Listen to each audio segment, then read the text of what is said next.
হঠাৎ একদিন মসজিদের মাইকিংয়ে ভেসে উঠবে আমার নাম, বলা হবে আমি আর নেই। তখন হয়তো কারো হাতে থাকবে খাবারের থালা, আর এক মুহূর্তে থমকে যাবে। আর একটা দীর্ঘ শ্বাস ছেড়ে তারা বলবে আমাকে চিনত। মায়াবতী, তোমার চোখগুলো না অনেক সুন্দর। তুমি তোমার চোখগুলোর যত্ন নিও। তোমার ওই কাজলবর্ণ চোখ দুটো আমার ভীষণ প্রিয়। আমি ওই চোখেই তো প্রথম দেখেছিলাম আমার জন্য জমে থাকা ভালোবাসা। যখন শুনবে আমি আর এই পৃথিবীতে নেই, আমার জন্য কেঁদো না, শুধু একবার শেষবারের মতো হাসবে, যেভাবে তুমি আমাকে প্রথমবার দেখার পর হেসেছিলে। ওই মায়াবতী, একটু কথা পাঠাবে প্লিজ। খুব বড় কিছু না, শুধু ছোট্ট একটা মেসেজ। ওই অনলাইনে আছো? জানেন, আপনার এই কথার অভাবে আমার প্রতিটা রাত অনেক দীর্ঘ লাগে। আমার চোখ ভিজে যায়, অথচ কাউকে কিছু বলতেও পারি না। আমি জানি আপনার কাছে আমি ততটা গুরুত্বপূর্ণ না, তবুও আমি কেন জানি না আপনার একটা এসএমএসের জন্য অপেক্ষা করি।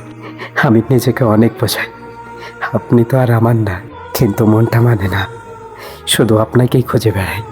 এখন আমার তোমার সাথে কোনো সম্পর্ক থাক কিংবা না থাক, তাতে আমার কোনো আফসোস নেই, কারণ আমি যতটুকু পেরেছি তোমার খেয়াল রাখার চেষ্টা করেছি।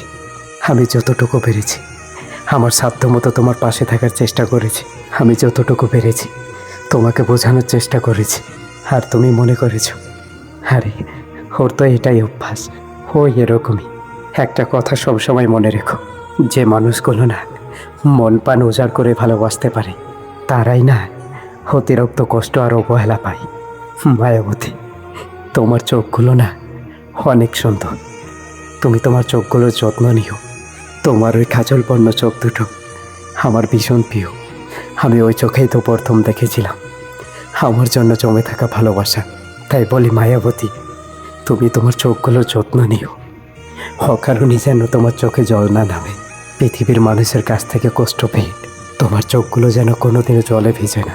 প্রিয়, তোমারও সেই দিন বুকটা কেঁপে উঠবে, যেই দিন তোমার গর্ভের সন্তান কোনো এক ছলময়ের কাছে গিয়ে ঠগে এসে তোমাকে বলবে মা, মেয়েরা কেন এত ধোকা দেয়। তুমি সেই দিন পারবে তো উত্তরটা দিতে। তখন হয়তো তোমার আমাকে ছেড়ে যাওয়ার কথাটা মনে পড়বে, আর তুমি ভাববে কেউ একজন ছিল যে আমাকে ভীষণ ভালোবাসত। সে আমাকে অনেক কাকতি মিনতি করে বলেছিল আমি তোমাকে ছাড়া নিঃস্ব হয়ে যাব, আমি তোমাকে ছাড়া থাকতে পারবো না। আর তুমি আমাকে কিভাবে ঠকিয়েছ সেই দিন তুমি মা হয়ে বুঝতে পারবে যে তুমি আমাকে ছেড়ে যাওয়ার পর আমার মায়ের আমাকে দেখার পর কতটা কষ্ট হয়েছিল। মায়াবতী, মৃত্যুর আগে ক্ষমা চাই। হঠাৎ একদিন মসজিদের মাইকিংয়ে ভেসে উঠবে আমার নাম, বলা হবে আমি আর নেই। তখন হয়তো কারো হাতে থাকবে খাবারের থালা, আর এক মুহূর্তে থমকে যাবে। আর একটা দীর্ঘ শ্বাস ছেড়ে তারা বলবে আমাকে চিনত। বলবে মানুষটা খারাপ ছিল না, আমার ভুলগুলো এক নিমেষেই ঢাকা পড়ে যাবে কিছু ভালো কথাই। এমনকি যে আমার শত্রু ছিল সেও নীরবে আফসোস করবে। দ্রুতই সিদ্ধান্ত হবে কখন জানাজা কোথায় দাফন হবে।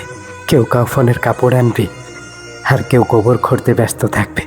আর ঘরের ভিতর ভেঙে পড়বে কান্নার শব্দে। আমার লাশের জানাজায় দাঁড়িয়ে সবাই হাত তুলবে। তখন কি আমার আর কিছু বলার থাকবে?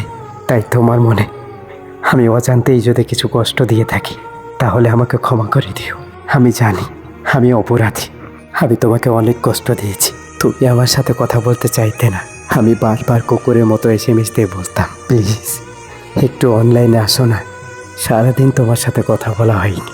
আর তুমি বিরক্ত হয়ে বলতে বুঝতেই তো পারছো আমি তোমার সাথে কথা বলতে চাই না, তাহলে কেন বারবার এসএমএস করো। আমি তোমাকে বলতাম শুধু একটিবার কলটা রিসিভ করো না, সারাদিন তোমার ভয়েসটা শুনিনি। তুমি রেগে গিয়ে বলতে যদি বেশি বিরক্ত করো তাহলে ব্লক করে দেব। তাই আমি বুঝতে পারলাম এইগুলো আমি তোমার সাথে অনেক অন্যায় করেছি, আমি তোমাকে অনেক কষ্ট দিয়েছি। তাই আমি মরার আগেই তুমি আমাকে ক্ষমা করে দিও। আর মায়াবতী, তোমার কাছে আমার শেষ একটা অনুরোধ, আমি জানি এই কথাগুলো শোনার মতো শক্তি হয়তো তোমার নেই, তবুও বলছি, কারণ আজ না বললে হয়তো আর কোনোদিনও বলতে পারবো না। যদি তুমি কোনোদিন আবার কাউকে ভালোবাসো তাহলে তাকে না আমার মতো করে ভালোবেসো না, তার হাতটা শক্ত করে ধরো, যেন সে কখনো আমার মতো একা না হয়ে যায়। জানো, প্রতিটা রাত যেন আমাকে শাস্তি দেয়। তোমার বলা প্রতিটা কথার প্রতিধ্বনি এখনো আমার কানে বাজে। তুমি ভালো থেকো।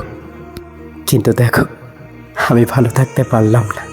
আমি চাই তুমি সুখে থাকো, আমি ছাড়া অন্য কারোর সাথে সুখ খোঁজো।